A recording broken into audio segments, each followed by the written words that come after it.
This is the Horten-Ho 229 jet fighter bomber. It was intended to be one of Germany's superweapons in an attempt to turn the tide of the war with a fighter bomber that could reach a speed of 600 meters, 1,000 km/h. With its futuristic appearance and wooden framework, the Horten was unlike any other plane from World War II. But was it a real technological breakthrough for its time, and was it stealth? The Horten has been modeled in minute detail inside and out to try and answer these questions. The Horten-Ho 229 was developed in the late stages of World War II and was the first flying wing aircraft powered by jet engines. There were two flying prototypes built. This analysis will focus on the V-3 prototype that was captured by the U.S. Army in April 1945 and researched afterwards. Despite its futuristic shape, the airframe was quite rudimentary and extensively used wood in its construction. The aircraft was 9 feet 2 inches, 2.81 meters, tall and 24 feet 6 inches, 7.47 meters long. The aircraft's wingspan was 55 feet 1 inch, 16.8 meter, and the wing area was an incredible 557 square feet, 51.8 square meters. The formidable flying wing design was intended to increase speed and significantly reduce drag. The fuselage was built from steel and wood, and the two engines that powered the Horten-Ho 229 V3 were incorporated into the plane's main body. The skin covering the steel airframe was made from plywood, which formed the recognizable aerodynamic shape of the jet. The aircraft's empty weight was just over 11,000 lb, 5,070, and its maximum weight was just under 20,000 lb, 8,990, which is about the same as a modern F-16, albeit without any weapons or fuel. The fuselage, wings, and landing gear were all built into a unified design. The aircraft's plywood skin varied in thickness to obtain an aerodynamic shape. The plywood was made of layers of thin veneer of European beech glued together, which formed a strong and lightweight design. It also had the advantage of using readily available materials. The plywood was attached to the metal airframe via wooden spacers. Since the Horten-Ho 229 V3 was mainly made of wood, it could swiftly catch on fire if sparks were present. This is why the plywood skin was painted with a fire-repellent green paint. The Ho 229 was one of the first planes to use the flying wing concept, where the fuselage and wings formed a single structure. Why did the Germans choose this design, and what were its advantages? In short, it gave a greater lift and reduced drag, and gave better maneuverability. The plane's flying wing design was made from two delta-shaped dihedral wings, angled upwards at 4 degrees relative to the aircraft's horizontal axis. The dihedral wings gave the advantage of better aircraft stability during rolls. A secondary spar provided attachment points for the elevons, a control surface specific to the flying wing design. The exterior of the wings was made of plywood boards. The almost tailless design of the aircraft did not include a vertical stabilizer, which increased the chances of side slipping and potentially flat spins. The flying wing design without a vertical stabilizer wasn't used for over 50 years after the war in an operational aircraft. In part, this was due to the number and complexity of control surfaces that were needed to keep the plane stable. Elevons were positioned on the trailing edge towards the wingtips. They were used to control both pitch and roll instead of the more traditional setup of ailerons and an elevator. When both elevons were in an upward position, the nose would pitch up, and when both elevons were in a downward position, the nose would pitch down. When the elevon on the right wing was up and the left was down, the plane would roll to the right and vice versa. Each wing of the Horten had two flaps on the trailing edge. These flaps were used during takeoff and landing and in other situations whenever the pilot needed to increase drag. Spoilers were another essential feature on the Horten. These were placed near the wingtips to create more drag and decrease lift. A lifted spoiler disrupted the airflow above and below the aircraft, increasing the drag. Other spoilers were placed underneath the plane to the rear. Spoilers were critical in maintaining stability during landing and also at high speeds. Next to the spoiler on the wing was a drag rudder. Drag rudders operated in pairs on the wing's upper and lower surfaces. When a drag rudder on one wing was used, it acted as a surface for yaw axis control. When the drag rudders weren't being used, they were laid flat. With spoilers and drag rudders activated at the same time on both wings, drag was significantly increased.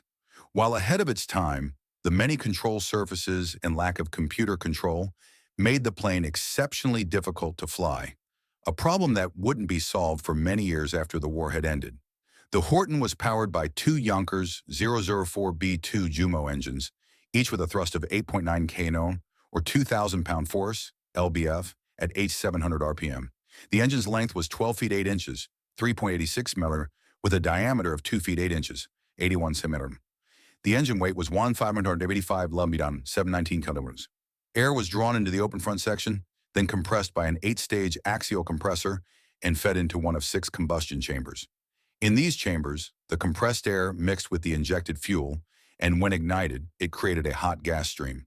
2 engines could propel the plane to a speed of 607 mph, 977 km/h. This came close to hitting the Luftwaffe's design target of 650 mph, 999 km/h. But the aircraft's rapid pace came with a price. The engines were exceptionally fuel-hungry. The high-speed performance of the engines led the turbine to be prone to overheating. By the end of the war, Germany couldn't source high-quality alloys. This forced them to utilize lower-quality steel in the engine turbines, reducing the engine's service life to approximately 20 hours of usage. The intake cowlings were made of metal panels and hammered to fit over the plywood material on the leading edge of the jet. The exhaust panels were made from flat steel parts with a concave area. Metal panels protected the wooden structure of the plane. The fuel system consisted of 8 aluminum tanks, 4 on each wing. 2 smaller tanks were positioned on the wing's leading edge and 2 more prominent ones on the central part of the wing. Their total capacity was nearly 528 gallons, 2,000 liters, and fuel consumption was around 343 gallons per hour, 1,300 liters per hour. The fuel primarily used in the Junkers 004B engine was J2. This was a German WWII synthetic fuel made from brown coal. It was pumped using the electric pump positioned next to the wing roots and the fuel tanks. The plane was designed to be armed with either 2 Mk103 or Mk108. Both were 1.181-inch, 30mm caliber cannons and manufactured by Rheinmetall Borsig. The Mk103 had a rate of fire of 380 rounds of high explosive projectiles and 420 armor-piercing rounds per minute. The Mk108 packed a significant punch and was most likely to have been used against bombers. Unfortunately, there is no precise information on how much ammunition could have been stored, but when compared to a similar system on the Me-262, it was most likely to have been around 200 rounds for 2 cannons, in which case the ammunition would have been fed to the guns from a belt. Also, the Horton was designed to take 2 100 lb, 2 500 kilogram bombs, albeit at the cost of increasing its overall weight, leading to changes in drag and required power. Even though armament was in the design, the prototype that was captured and inspected by the Americans was unarmed, possibly because of war shortages or because it was in an incomplete stage of construction. The Horton was a single-seat aircraft. The canopy was of a curved design, and the canopy's curvature significantly increased the pilot's visibility and, without vertical stabilizers, gave the pilot a clear view of the rear of the plane. The canopy consisted of 2 parts with the windscreen at the front and a rear section which slid back in order for the pilot to gain access. Directly in front of the pilot was a main panel upon which were switches for ignition, indicators for vertical speed, turn and bank indicators, airspeed indicator, and fuel warning lights.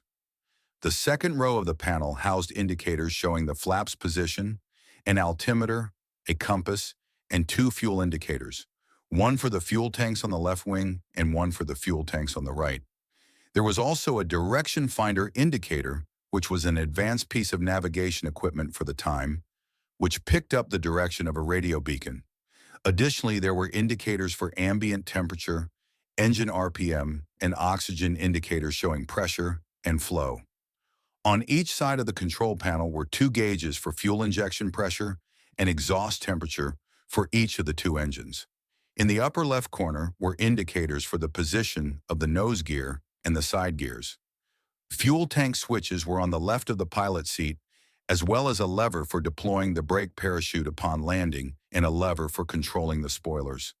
A flap's retraction lever and throttles were near at hand on the side console. At the feet of the pilot were rudder pedals and toe brakes. On the right side of the pilot's seat was a circuit breaker panel, a control panel for communications, and a canopy emergency handle. Also on the right was a lever for the ejection seat. Using the manuals of similar German systems from the time, the following startup procedure would apply. The pilot would turn the battery switch to the ON position. The inverter would be switched on, as well as the generators. He would check the throttles were at minimum. He would then start priming the engine by pushing the priming button and simultaneously activating the tachometer. When the engines reached around 800 revolutions per minute, the pilot would activate the ignition switches. Once the engines reached around 1800 RPM, the pilot released the priming button and activated the fuel selector switches. From then on, the fuel tanks would supply the engine. The pilot would push the throttle slowly. Before taxiing, he would lower the flaps. As the plane moved forward, the pilot would use toe brakes to steer the aircraft. Before takeoff, the pilot would hold the brakes and push the throttles to maximum. After releasing the brakes, the aircraft would start down the runway. When the speed reached around 93 mph, 150 km/h, the pilot would pull the stick back, and the elevons on the wing would go into an upward position, and the plane would lift into the air. The pilot would brake the wheels to stop them spinning, and then retract the landing gear. When the landing gear was fully retracted, hydraulically operated inner doors completely covered the wheels and gear, resulting in a very sleek aerodynamic profile. The flying wing design made the wing loads smaller than similar aircraft designs of the time, increasing lift and reducing stall speed. The plane was intended to take off from shorter runways, which was a significant advantage during the war due to Allied bombings of the German bases. It was estimated that the WWII needed a runway of only around 3,600 ft, $100 mere to take off. The aircraft was estimated to achieve a cruise speed of 392.7 p, 632 km/h. The estimated maximum speed of 607 p, 977 km/h would make it faster than the American P-51D and the British Spitfire. If the Horten Ho 2929 had in fact entered active service, it would have proved to be a tough challenge for the Allies. The Horten was designed to withstand a force of 7 Gs in a turn or a dive. However, research on the Horten estimated that the actual G-force it could withstand was 12.6 Gs. At that level, it would have almost been certainly fatal for the pilot. The Horten's landing speed was projected to be around 90 km/h, 156 km/h, so that the plane was able to land on the same short runway it took off from. The plane was equipped with a drag parachute that opened during landing to quickly lower the speed. The futuristic shape of the Horten started a number of rumors, and in particular the question was raised, was it stealth? The aircraft's lack of sharp angles and sleek surface were thought to have decreased the radar signature. 4 decades after the war, Reimar Horten said he had also intended to add a charcoal surface to the Ho 229 to further increase its stealth capabilities. In 2008, National Geographic recreated the Horten in collaboration with the Northrop Grumman Corporation to test its radar signature. Soon after the documentary was made, Northrop Grumman published a research paper stating that the design was somewhat lacking in terms of stealth and that it could not be considered a stealth plane, using the modern definition of the word. Although the plane wasn't as stealthy as many have thought, its high maneuverability, speed, and unusual aerodynamic shape made a unique example of military modernization. For its technical solutions and projected specifications, it is considered that this jet fighter was well ahead of its time. But the end of World War II also marked the end of the Horten's development. Despite 2 successful flight tests on the second prototype, V2, the jet never saw combat. The first successful operational combat-ready aircraft without vertical stabilizers was the B-2 bomber, which was introduced over 5 decades later. The Horten Ho 2999 V3 prototype is currently preserved at the Smithsonian Air and Space Museum. This is the V2, the world's first long-range guided ballistic missile. Faster than 4 times the speed of sound, it even traveled to the edges of space before descending to its target, and it was the first man-made object to leave the atmosphere, reaching a height of 128 miles above the Earth. The V2 was a revolutionary weapon, unlike anything the world had seen before. This analysis will break it down in detail and explore whether it really had the potential to change the course of the war. This will show the basic combat model of the V-2 rocket. The V-2 was a single-stage liquid propellant rocket with a complex guidance system. It was 45 feet 11 inches, 14 meters long, with a fuselage diameter of 5 feet 5 inches, 1.65 meters. Its wingspan was 11 feet 8 inches, 3.56 meters. The fuselage was built using thin sheet steel wrapped around a solid framework of steel. Fuselage components were connected to the steel framework by wells and rivets. Fully fueled, the V-2 weighed 27,557 pounds, 12,500 kilograms. The V-2 missile was composed from 4 main sections: the warhead, the equipment section, the center section, and the tail section. The warhead section was mounted at the rocket's tip, complete with its explosive charge and fuses. 3 fuses were fitted into the warhead. A contact and inertial fuse were mounted right under the nose cap, and a second inertial fuse was mounted at the base of the charge. Any single fuse could activate the explosive charge. The warhead was loaded with 2,000 pounds, 910 kilograms of amatol, a highly explosive material commonly used during World War II. Amatol consisted of 60% TNT and 40% ammonium nitrate. Amatol was less powerful, but cheaper and more heat-tolerant than pure TNT. The equipment section housed the guidance and control systems. Inside this section were 2 electrically powered gyroscopes, which enabled autonomous control during flight. The horizontal gyroscope detected deviations in the rocket's pitch, while the vertical monitored yaw and roll. An analog computer connected to gyros and control surfaces, batteries to power the gyroscopes, computer and other systems, and a main electric distribution board which could receive external electrical power before takeoff. In addition to the instruments and the batteries, the equipment section housed compressed air bottles to maintain pressure in the fuel tank located in the central section below. The largest section was the center of the rocket, inside which there were 2 aluminum-magnesium alloy tanks. The larger of the 2 tanks held fuel, while the smaller one was filled with supercooled liquid oxygen.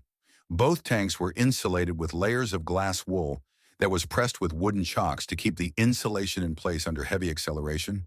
The bottom-most section was the tail, which contained the rocket engine, the adjoining turbopump assembly and plumbing, as well as an exhaust thrust nozzle.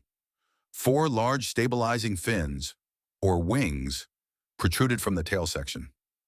Each was equipped with a set of external and internal control vanes for controlling the rocket. These would be controlled by the analog computer.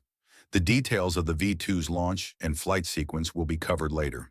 The V-2 needed to have a powerful engine to deliver its 2,200-pound warhead up to 200 miles, 320 kilometers distance.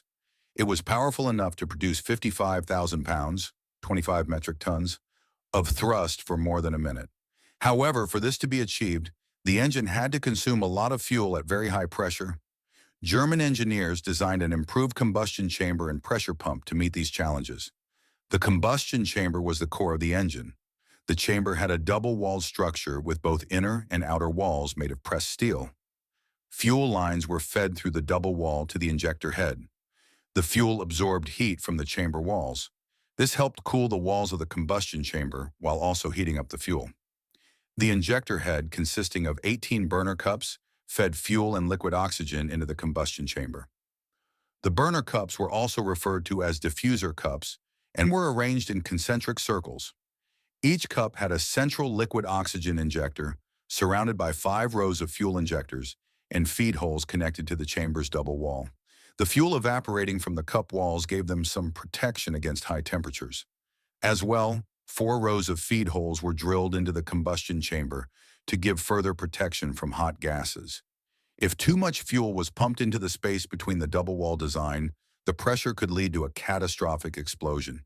To counter this, a valve would release high pressure between the walls before it could reach dangerous levels. The supply of fuel under high pressure was provided by a special turbopump. The turbopump was, in essence, a steam turbine that drew fuel and liquid oxygen from the tanks and fed them into the chamber through separate valves. The liquid oxygen valve was connected directly to the burner cups via 18 pipes. The fuel valve directed the fuel through 2 large pipes, which split into 6 smaller subpipes before connecting into the inlet manifold at the bottom of the chamber's double wall. Steam produced from a steam generator powered the turbopump.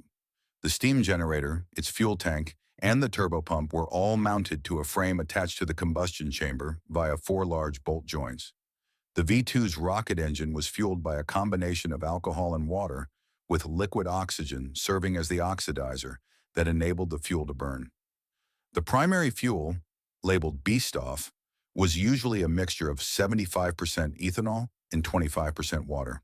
The fuel tank had a capacity of 8,179 pounds, 3,710 kilograms. Below the B-Stoff tank was the A-Stoff tank, a 10,802-pound, 4,900 kilogram tank of liquid oxygen. The liquid oxygen tank still needed to be continuously topped off right until the launch, as it evaporated very quickly. The rocket also carried 385 pounds, 175 kilograms of T-Stoff, a mixture of 80% hydrogen peroxide and 20% water, and 48 pounds, 22 kilograms of Z-Stoff, a mixture of 33% sodium permanganate and 66% water.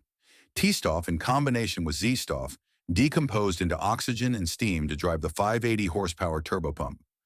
Finally, P-Stoff, a label used for both compressed air and nitrogen, was used to fill special tanks throughout the rocket assembly to service various components and maintain pressure inside the fuel tank. The fuel was loaded into the rocket only after it was positioned at the launch site.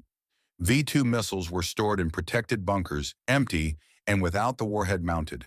They were transported to their launch points using a special trailer called the Mailerwagen. The Mailerwagen was usually towed to the launch site by a 100 HP wheeled tractor, the Hanomag SS-100. The Mailerwagen was an ingenious design that could move the rocket to the launch position and elevate it to set the V-2 upon the launch table. Once the Mailerwagen brought the V-2 to the launch site, it was placed on the firing table or Abschuss platform. Although the V-2 could be launched from a permanent platform, it was mostly operated from the firing table. This was a robust portable structure from which the V-2 could be launched to the skies. Constructed from welded steel and weighing 3,600 pounds, 1,632 kilograms, the firing table had the necessary strength to support a fully fueled V-2 rocket. The table consisted of 4 adjustable legs that allowed it to be leveled on uneven surfaces. On top of the legs was the support tube with a turning ring and rocket support pads that could hold the V-2 upright. Under the turning ring, at the central section of the firing table, was a pyramid-like structure called the blast plate or blast deflector. Equipped with a hardened steel tip, the blast deflector was sturdy enough to withstand the intense heat and force generated by the rocket. Thanks to its shape, the blast deflector dispersed the exhaust gases laterally, ensuring that there would be no gas buildups that could threaten the V-2's balance during takeoff. Once the rocket was precisely mounted, it would be released from the lifting frame's clamps and turned 90 degrees left with the help of a turning ring. The Mailerwagen could then be moved in small adjustments. With the lifting frame still raised, the crew opened the retractable platforms used to prepare the rocket for launch. Pinpointing targets 200 miles away was a formidable challenge that V-2 engineers tried to overcome. V-2 launch crews had to rely on specially prepared maps and precise triangulation of the launch position. Next, the V-2 needed to be fueled. But before the tanks were filled, the crew performed a dry purge of the tanks with compressed nitrogen to ensure that there were no leaks. First, the fuel tank was filled, followed by the liquid oxygen, and then the remaining tanks, 2 for the steam generator and several small nitrogen tanks. While still resting on the firing table, external electrical power would be supplied to the V-2. After fueling, the ground crew checked again that the V-2 was perfectly vertical and properly oriented. Finally, the hatches would be closed, the lifting frame lowered, and the Mailerwagen moved away from the site. The firing crew then connected the electrical igniter to the combustion chamber and signaled that the rocket was ready to launch. The troop commander would order everyone to clear the site before he entered the command vehicle, where he would give the order to begin the launching procedure. Inside the rocket, everything was set. The pressurized nitrogen forced the hydrogen peroxide and sodium permanganate into a steam generator, causing the 2 mixtures to react and produce high-pressure steam. That steam powered the turbine inside the turbopump to spin at 3,800 RPM. Each second, the turbine pumped 158 pounds, 72 kilograms of liquid oxygen at a pressure of 17.5 bars into the combustion chamber. It also pumped 127 pounds, 58 kilograms of fuel at a pressure of 23 bars.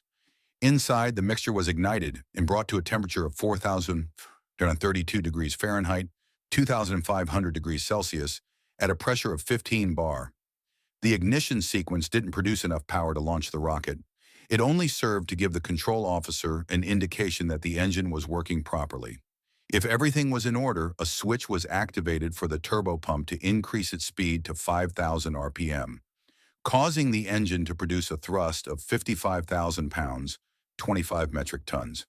The electrical cables would disconnect electromagnetically, and the rocket would lift from the ground. The amount of fuel and liquid oxygen in the rocket's tanks allowed the engine to burn for no more than 70 seconds. At maximum power, it produced a thrust of 64,000 pounds, 29 metric tons, resulting in a staggering speed of 3,980 miles an hour, 5,961 kilometers per hour, just under 5 times the speed of sound. During the ascent phase, the rocket was steered by 4 external air vanes and 4 internal jet rudders. The external vanes were conventional vanes connected to the fins, while the internal rudders were placed in the exhaust gases. Because of the intense heat produced by the exhaust, these rudders were made from graphite. After lift off from the pad, the V2 would travel vertically until it gained enough speed for the air rudders to work effectively in tandem with the jet rudders. After 5 seconds of vertical flight, the mechanical motor would tilt the gyro that controlled vertical pitch. This signaled to the rocket rudders to slowly pitch the rocket's nose downward. After 25 seconds in flight, the V2 would break the sound barrier and go supersonic. At 54 seconds in flight, the missile would be 49 degrees from vertical. At this point, the V2 has enough speed for the air rudders to be effective without using the jet vanes. Another gyro controlled yaw and kept the rocket on course by using graphite jet rudders first, and then jet rudders and air rudders. If, during flight, the gyroscopes detected any deviation in pitch, yaw, or roll, they could send an electrical signal to the analog computer known as the Mishgaret or mixing device. The Mishgaret would then calculate the necessary corrections to keep the rocket on its projected trajectory and send computed adjustments to the external air vanes on the stabilizer fins and the jet rudders in the thrust's airflow. To follow the predicted trajectory, it was crucial for the rocket to cut its engine at the designated moment. The device controlling the cutoff was called the Pendulous Integrating Gyroscopic Accelerometer, or PIGA. Once the rocket reached a predetermined velocity corresponding to the desired range, the PIGA generated a signal to start the engine cutoff procedure. Once the engine had cut off, the rocket acted similarly to a regular artillery shell. It flew along its ballistic trajectory with just the air vanes keeping it on course. At this point, the rocket's angle of elevation was approximately 40 to 45 degrees. Even though the guidance system was sophisticated for the time, the V2 was not a precise missile. At maximum range, the deviation between the target and impact was between 4 and 11 miles, 17 kilometers. Because of this, the V2 was suitable only against large populated areas, such as the City of London. From September 1944, these rockets started landing on London. The impact of the V2 missile was a horrific experience. It seemed to strike from out of nowhere. The first thing to be heard was a devastating explosion, followed by a huge cloud of debris. The roaring sound of the incoming rocket arrived only after the blast. The violent tremor caused by the explosion could be felt from nearly half a mile away. After the war ended, American, British, and Soviet engineers showed particular interest in the V2 development program. This interest was driven by the fact that the V2 introduced several key innovations in rocket engineering, specifically in the design of the rocket engine. While the V2 missile was a revolutionary design, it was not as effective as the Nazi leadership had hoped, and it was not the wonder weapon that could change the tide of the war. It was too expensive to be efficient, with the average price of a single V2 missile slightly over $1 million in today's money, which was 20 times more than the cost of the V1. If the V2 had been introduced 2 years prior, before the Allies had landed in France, the Germans could have used it against British ports to slow down the invasion preparations. Being operational only in the autumn of 1944, It was simply too late. Despite its drawbacks, the legacy of the V-2 was immense. The technical solutions introduced were applied in rocket designs for decades to come. Sergei Korolyov, the key Soviet rocket engineer and spacecraft designer, used many elements of German rocket designs for his own research that ultimately resulted in sending the first artificial Earth satellite, Sputnik, into space. On the other side of the Iron Curtain, Wernher von Braun, one of the fathers of the V-2, became a leading figure in the American space program. If it wasn't for him, the moon landing in 1969 might not have been possible. This is the Me-163 Comet, the only rocket-powered fighter ever built in large numbers and used in real combat. In 1941, an early version of this plane was the first to hit 1,000 kilometers per hour in level flight. It was built for one job: short missions to attack incoming Allied bombers just before they could reach their target. The Me-163 has been recreated in detail to see how the German engineers designed this extraordinary interceptor. This analysis will look at the Me-163B-1A production version that fought from 1944 to 1945. It will be shown with the radiant red coating from the earlier test planes. The Me-163 was small for such an advanced aircraft, at just 8 feet 3 inches tall and 19 feet 5 inches long, only about half the length of a modern school bus. The aircraft's wingspan was 30 feet 6 inches. The fuselage was built primarily from duralumin and steel. Its construction followed a semi-monocoque principle, with formers and stringers carrying most of the structural load. Bulkheads separated the nose section, cabin, fuel tank, engine, and tail section. Each section was bolted to the bulkheads. The skin covering the airframe was also made from duralumin alloy, with the tail covered in steel, riveted to the structure. This gave the aircraft its compact and highly aerodynamic bat-like shape. The aircraft's empty weight was 4,200 pounds, and it could take off at weights of over twice that, up to 9,500 pounds when fully loaded. The fuselage of the plane was built in several parts, which were easy to assemble and disassemble, with many access panels to make it simple to perform maintenance and repair. The engine was mounted onto one compact unit, fixed to the rear bulkhead of the fuel tank section of the plane. The tail housed the rocket motor's nozzle and the tailwheel assembly. The vertical fin was mounted above this rear section.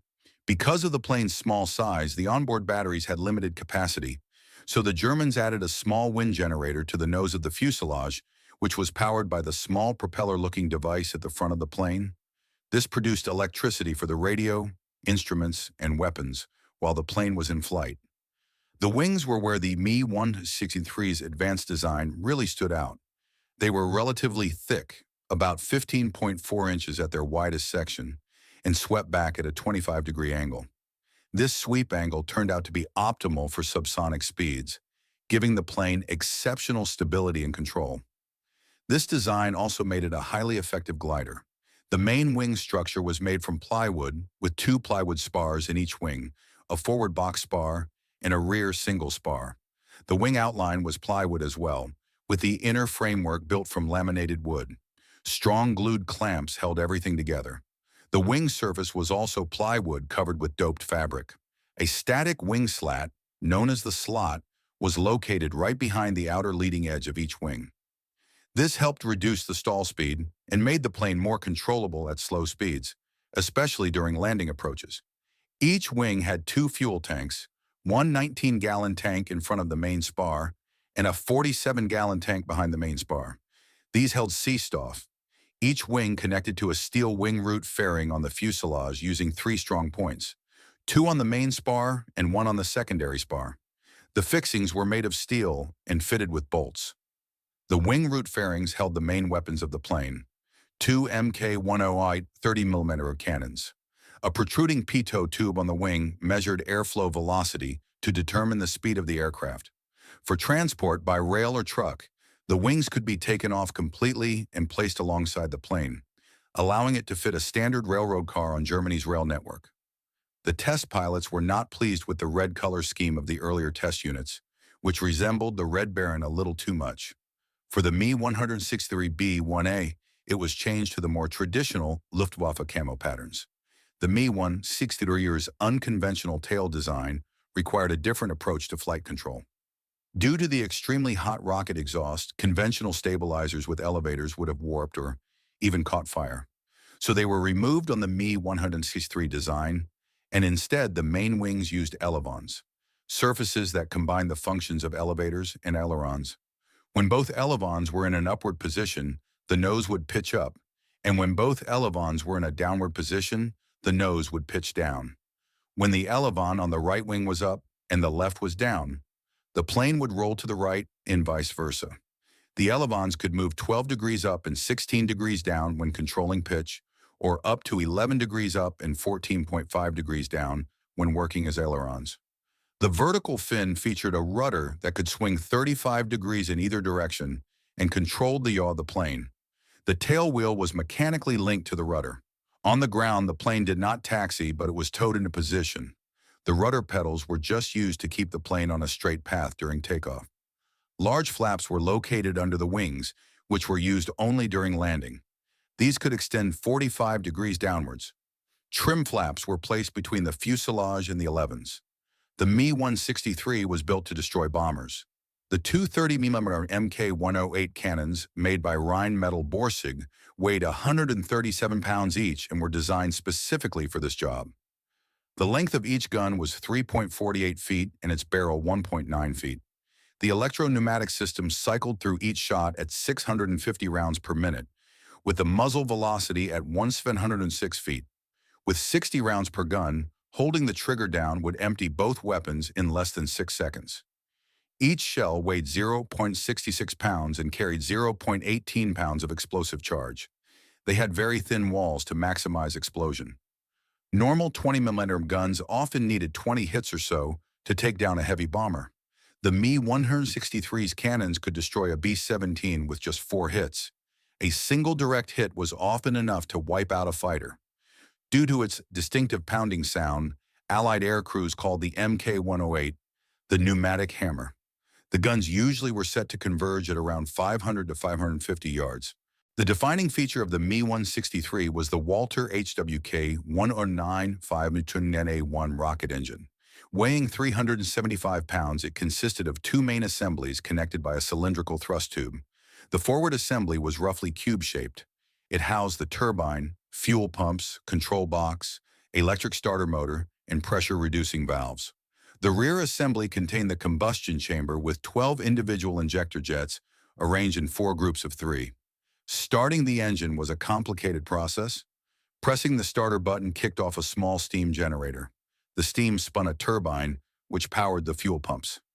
After a few seconds, the turbine would reach its idle speed of around 25% of its maximum RPM. Before ignition, part of the steam was flushed through the combustion chamber and nozzle to clear out anything that might cause a misfire. The rest vented under the tail as visible white clouds. The throttle had 4 settings.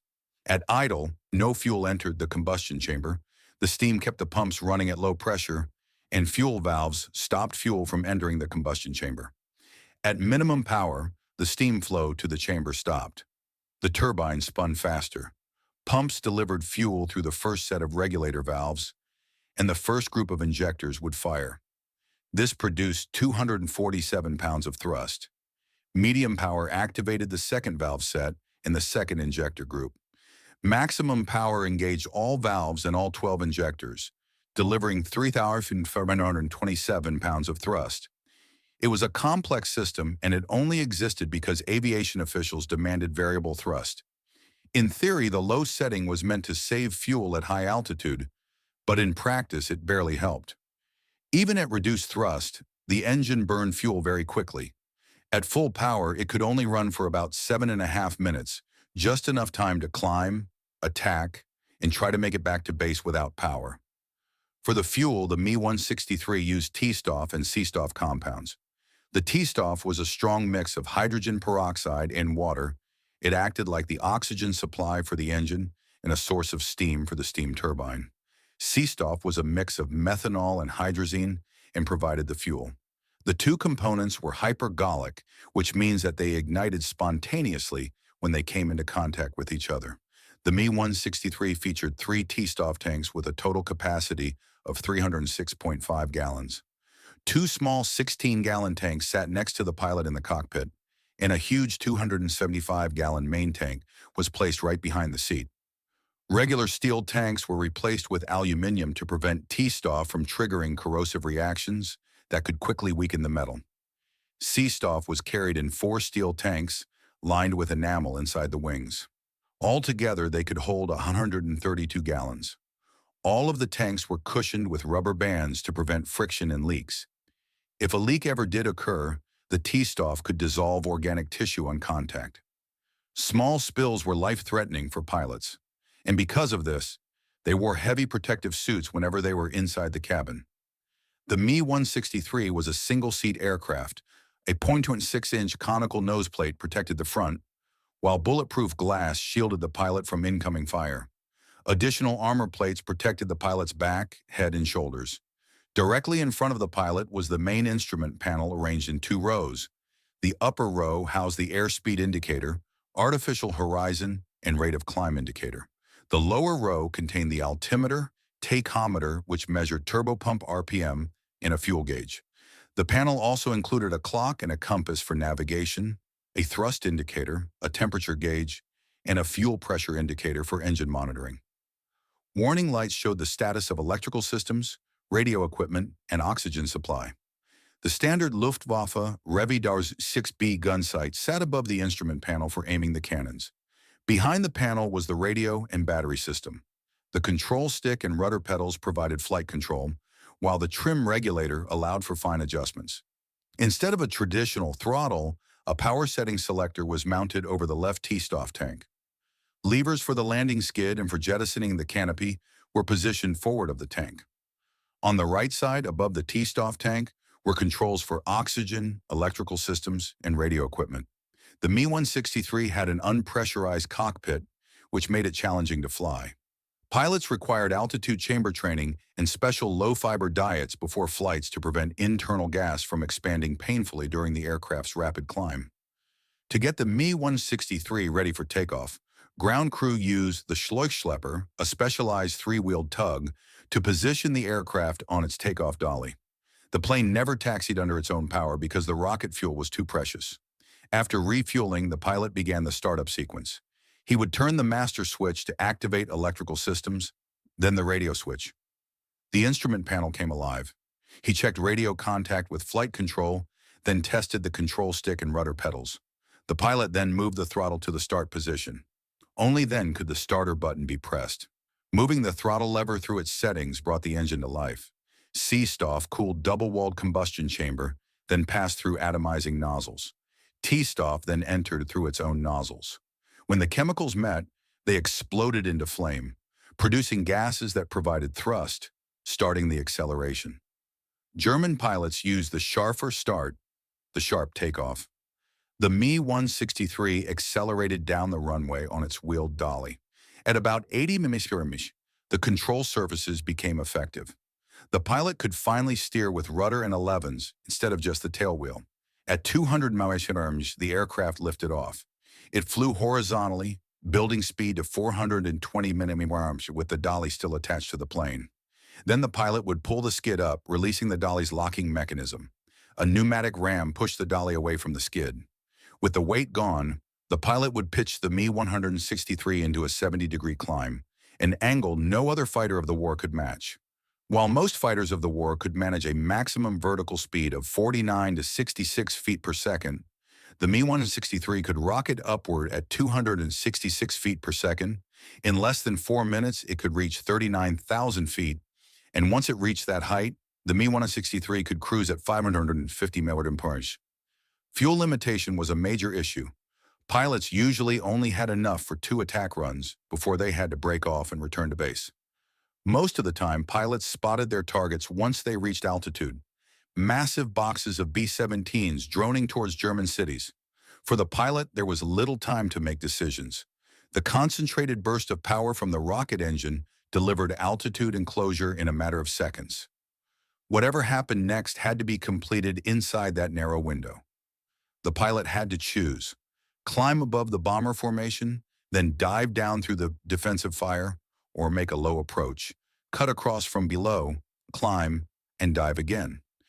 Both methods reduced contact to a few seconds. The operational speed of 534 to 558 km created a huge aiming challenge. The pilots flew at slightly less than half the speed of their own shells as they exited the gun. That forced the pilot to aim with a long lead, aiming not where the bomber was, but where it would be. The pilot fired short bursts, counting rounds and watching tracers arc towards the formation. High traverse speeds and rapid approach of Me-163 and efficient armor in the frontal projection made the defensive fire of Allied gunners almost ineffective. Once ammunition or fuel was spent, the pilot could return to base. Returning to base was the most dangerous time for the Me-163. Without power, it became a glider, which was a much easier target for Allied fighters. Most of the Me-163 shot down by the Allies happened during this gliding phase or after landing. During landing, the Me-163 was lighter than at takeoff, at about half its starting weight, but it was slower and less able to turn. Approaching the runway, pilots slowed to below 180 mph, lined up the plane, extended the landing skid, and lowered the flaps. The touchdown happened at around 140 mph. The landing skid was less than perfect for absorbing shock, so extra springs were added to the pilot's seat to reduce the impact. The struts holding the skid were also rather weak. Any bump from a hole in the runway or a hard landing could break the skid and cause a serious crash. After landing, the Me-163 was still vulnerable until ground crews could move it to safety. The Me-163 was both advanced and flawed. It had groundbreaking technology, but also design compromises that made it hard to use effectively. The fact that it could fly as both a glider and a rocket fighter made it completely unique for its time. But even with the outstanding speed and climb performance, combat was limited by high speeds, short fuel time, and little chance for training. It was a remarkable but desperate design for desperate times. The Me-163's combat record consisted of just 9 confirmed kills against 14 combat losses, plus additional pilot casualties from fuel accidents and crashes during landings. The Messerschmitt, or Me-262, was an iconic jet fighter of WWII. Designed by the Germans, it was the first mass-produced and deployed jet fighter. This analysis will discuss the Me-262A 1A Schwalbe variant. Translated into English, Schwalbe means swallow. As production of the Me-262 was largely decentralized to avoid Allied bombs, small details or even instrument panel layouts can differ from plane to plane. That said, the details selected are most representative of the aircraft. The Me-262 was a low-wing twin-engine monoplane. The length was 34 ft 9-inch or 10.6 meters. In cross-section, the main part of the Me-262's fuselage looks like a slightly inflated triangle with rounded corners. This shape was deemed to be the optimal for low cost, ease of assembly, maintenance, as well as having low drag. The fuselage was built out of both steel and aluminum alloys. Some lighter alloys were harder to source during the war, and so steel was often used for availability and cost reasons. This would come at the price of extra weight. Some non-stressed elements of the plane, such as the fuel tank cover and the control panel, were even built from plywood. The airframe consisted of longerons and stringers connected by formers. The formers were made of U-shaped and J-shaped sheets of metal and were held in place by the longerons. Such a design could be made with the use of an unskilled and often unwilling labor force. The nose resembled that of piston engine aircraft of the era. It had a small window at the tip for camera lens. There were main bulkheads between the ammunition storage and forward fuel tank. Another bulkhead sat between the forward fuel tank and the cockpit. One sat behind the cockpit and the rear fuel tank, and another was behind the rear fuel tank. There was an additional smaller bulkhead to separate the gun camera compartment. The bulkhead between the gun's ammunition and the forward fuel tank was understandably reinforced and fireproof. The rest of the bulkheads were aluminum with stiffeners and open holes for cables, tubes, and linkages. The skin of the aircraft was 2 mm or 1/16 of an inch thick sheets of duralumin plating. These were overlaid and riveted to the frame. Only the section housing the gun barrels had steel sheets to withstand the gun blasts. After assembly, the fuselage surface was polished and painted. Any holes or slits were covered with filler or doped fabric and then painted, reducing the drag of the plane. The wings were of a double spare design and were made entirely of metal. The main spar was made of steel with an auxiliary spar made out of duralumin.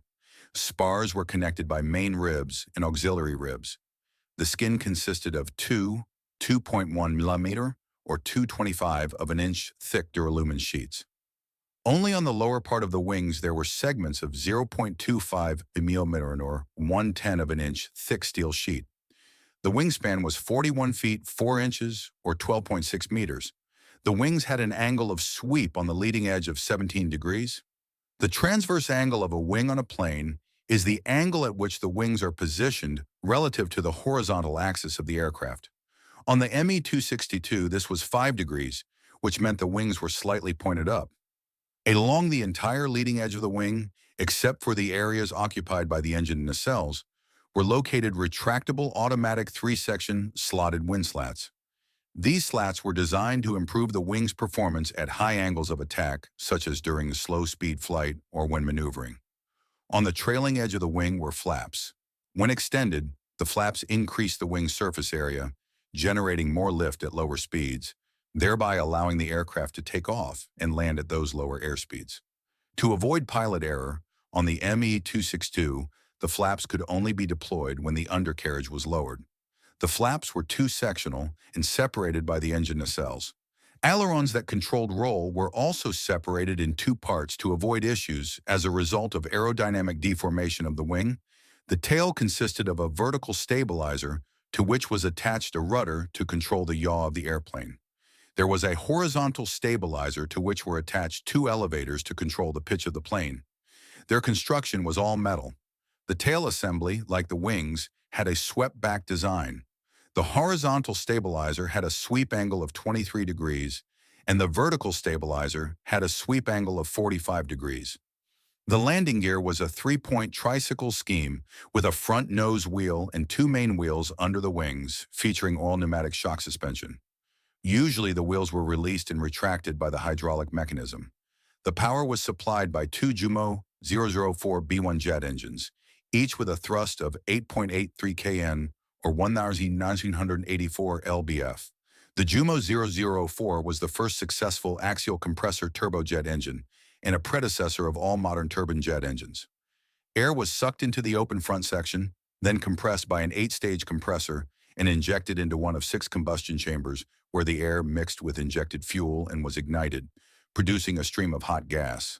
Some of the power produced rotated an axial compressor. The remaining gases flowed through the nozzle and created thrust. The speed of the exhaust gas could be controlled by a movable inner cone, called a Zwiebel, or onion bulb, because of its shape. The engine was 12 feet 8 inches long, or around 3.86 meters. It was 2 feet 8 inches in diameter, or about 81 centimeters, and weighed 1,185 or 719 kilograms. To fire it up, it was started by two-cylinder, two-stroke gasoline-powered Riedel starter motor. The fuel used for the Jumo 04 was J2. This was a German WWII synthetic fuel produced from brown coal. The engine was designed to run on multiple fuels, including diesel. The two engines gave the Me-262 a maximum level flight speed of 540 mph or 870 km/h. In a dive, though, it could potentially go much faster. However, the pilots were recommended to avoid the speed over 900 km/h or 560 mph. The Germans were the first pilots to encounter issues with flight approaching the speed of sound. During tests, a prototype plane exceeded 970 km/h but had severe vibrations and temporary loss of control. There is a legend about Me-262 pilot who exceeded Mach speed and thus broke sound barrier during WWII. But the airspeed indicator reading would have been inaccurate at this speed using a Pitot tube for measurement. The rate of climb was astounding 20 mph or 67 ft/sec. The rate of dive in operation was not that impressive compared to the late-war Allied fighters. German pilots even slowed before diving upon American bomber formations so as not to exceed their safe speed during the attack. The fuel system consisted of two rubber self-sealing main tanks of 238 gallons each or 900 liters, as well as auxiliary tanks, which gave an additional 204 gallons or 770 liters. The main tanks could feed either the right or left engine, and this was controlled by the pilot using a switch on the left side panel of the cockpit. When the remaining fuel was reduced to 250 liters or 66 gallons, a warning light was lit on the dashboard. The pilot had the job of balancing the fuel levels in the fuel tanks during flight to ensure stability. The maximum volume of fuel could in theory keep the ME-262 in the air for 60 to 90 minutes and give the plane a maximum range of 1,050 kilometers or 650 miles. The main armament consisted of 4 Mk, 108 cannons with a 30mm, 1.2-inch caliber. Each cannon had a rate of fire of 650 rounds per minute with a muzzle velocity of 520 mph or 1507 fps. The length of each gun was 3.3 feet or 1 meter, and its barrel was 1.8 feet or 1.2 meter. The electric triggers were located on the pilot's control stick. The cannon reloading mechanism was electro-pneumatic. Ammunition was stored in belts and protected boxes. A 0.72-pound shell with 0.19 pounds of explosive was capable of bringing down a heavy bomber, such as the B-17 Flying Fortress or B-24 Liberator, in just 4 hits. It needed just a single shattering hit to bring down an Allied fighter. Due to its distinctive pounding sound and high rate of fire, Allied air crews called the Mk-138 the pneumatic hammer. There were large spherical supports around the barrels, which enabled adjustments to the gun's convergence. The guns usually were set to converge at around 450-500 meters or around 500-550 yards. In front of the guns was a gun camera. That activated whenever the pilot fired any of his guns and stopped immediately upon release of the trigger. Under the wings there were mounted wooden racks with rockets. Several unguided missile models were tested and implemented on Schwalbe, the most advanced of which was the R-4M 4-kilometer rocket.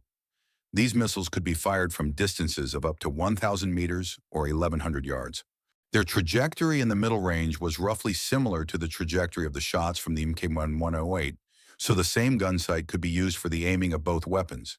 Accuracy of the rockets was poor, so the Germans compensated this with numbers.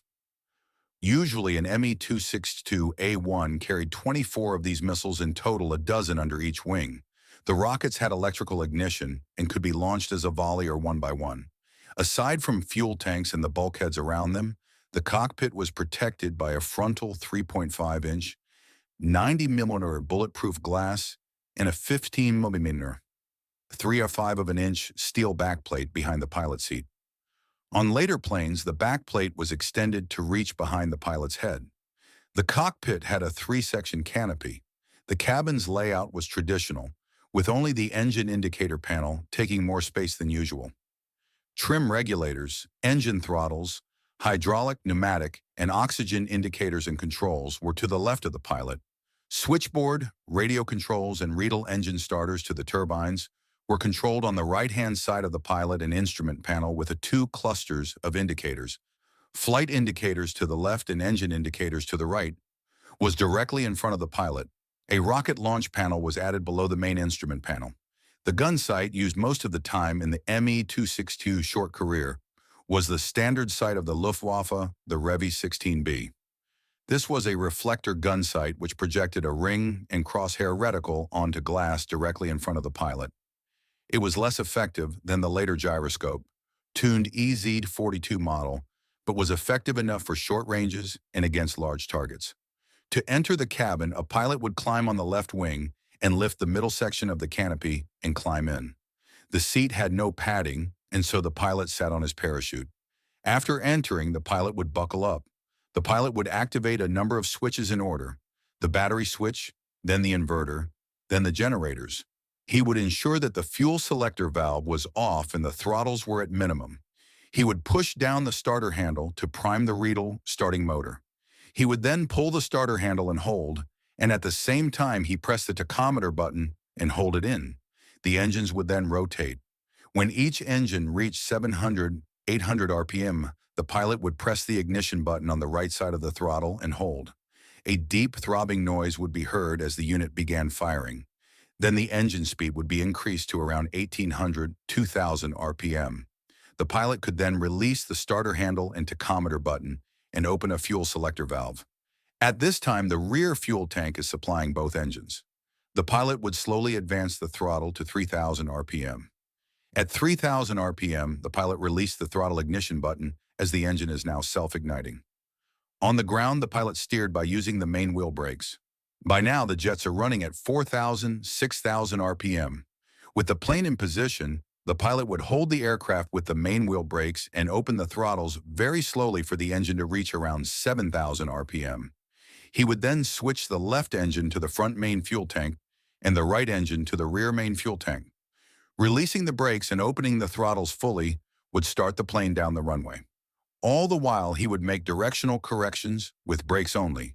The control stick would be in a neutral position. After the takeoff speed of around 125 mph was reached, the pilot would pull gently back on the stick. This would move the elevator at the rear into a raised position, and the plane would gently become airborne. To stop the wheels rotating, the pilot would apply the brakes before retracting the landing gear. Initially, the Me-262 would climb higher than the expected target formation altitude. Once in position, the pilot would switch on the power for the guns and rockets and flip the metal safety cover forward on top of the control stick. Then when the enemy was in sight, the pilot would quickly fly to the side and above the enemy. When ready, he would slightly bleed the speed, turning into the formation and dive. He would aim to cut across the box formation of the bombers. Looking through the WWII gun sight, the pilot would see the glowing crosshair with the range marks and the ring. The pilot calculated range and deflection based upon experience. If taking on a B-17, the pilot would look as to where the wingtips of the B-17 would appear on the sight. If the wings filled 2 full marks, that would mean the distance was around 1,100 yards or 1 kilometers. When the plane was at a distance of 1,600 yards or 1 kilometers, 550 millimeters, the pilot would press the switch to launch a volley of rockets. And then when the B-17's wingtips filled almost the entire circle, the distance would be around 330 yards or 300 mm.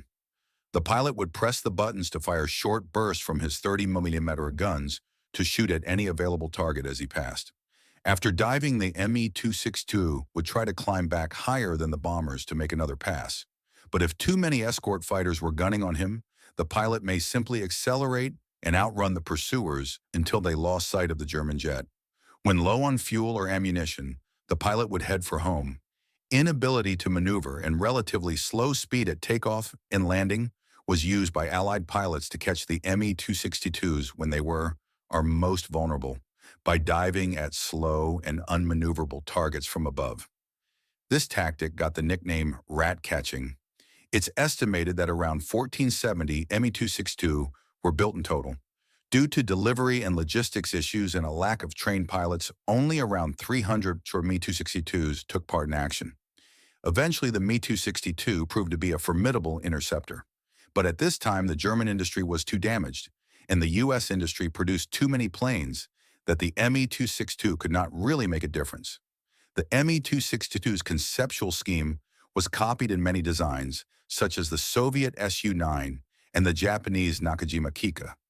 Some design ideas from the Me-262 were used in several prominent planes, including the MiG-15 and the F-86 and B-47. The turbojet engine housed in an underwing, nacelle proved to be such a successful design that it still features today in almost all modern airliners. If these engineering marvels and the shadows of history have intrigued you, please subscribe and like the channel. We are uncovering the technological secrets and the past they tried to bury. Help us cultivate the future of historical discovery. The next vault of knowledge will be opened very soon.